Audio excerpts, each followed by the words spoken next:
Igbo phrases with a monologue. Ọ ghọgbuola m. She has tricked me. Number 1 sentence says, Negodu ka nri aha. Negodu ka nri aha. Meaning, just look at the size of this food. O pere oke mpe.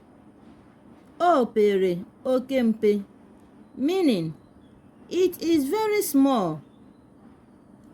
Ọ gaghị ezuru m. Ọ gaghị ezuru m. It will not be enough for me. Nricha ya, agụụ ka ga-agụ m. Nricha ya, agụụ ka ga-agụ m.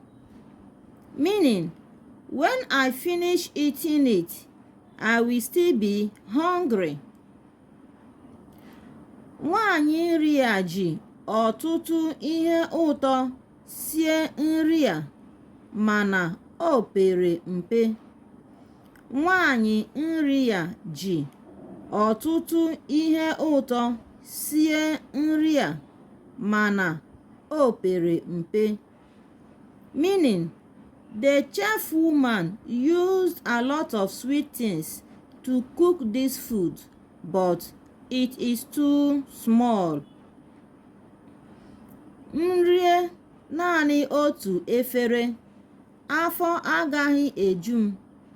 Nrie naanị otu efere, afọ agaghị eju m.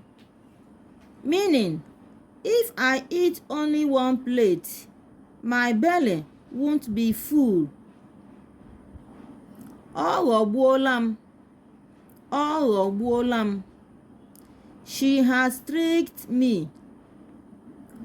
Ụdị aghụghọ a anaghị amasị m. Ụdị aghụghọ a anaghị amasị m. Meaning, I don't like this kind of trickery. Bye. Share this video.